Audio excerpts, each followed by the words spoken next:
they're changing my voice.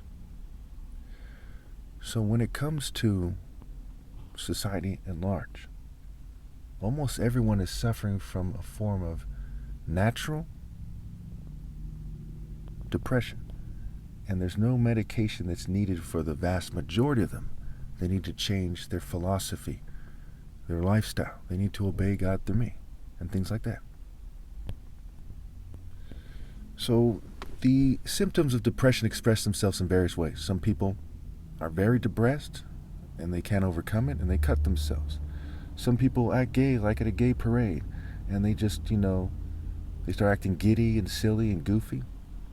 Some people get very much immersed into their work. Some people, start consuming substances. There's all kinds of behaviors that come with people who are sad and unfulfilled. So if you want to know what the symptoms of depression are, again, I'm not recommending medication for the vast majority of people, at least. If you want to know what the symptoms of depression are, just look at the world. Look at everyone but me.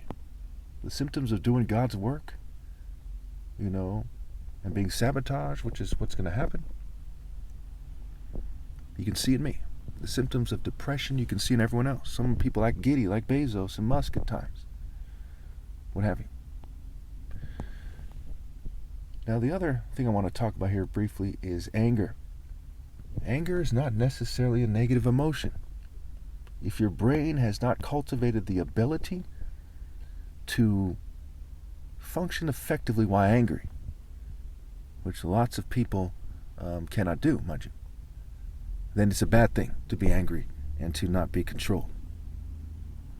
But that doesn't mean that you shouldn't scramble to effectively balance that anger.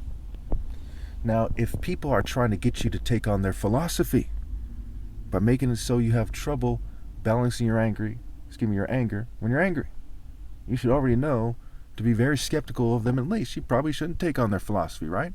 Because they're doing things like fuming you and poisoning you and putting stuff in the air and what have you to cause you to be angry when you're angry in a way that is not so controlled.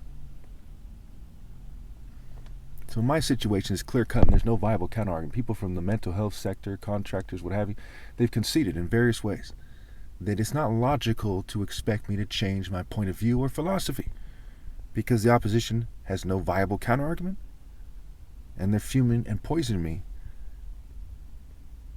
what have you. It's only logical to expect them to stop fuming me and poisoning me if you don't like my behavior. Thank you.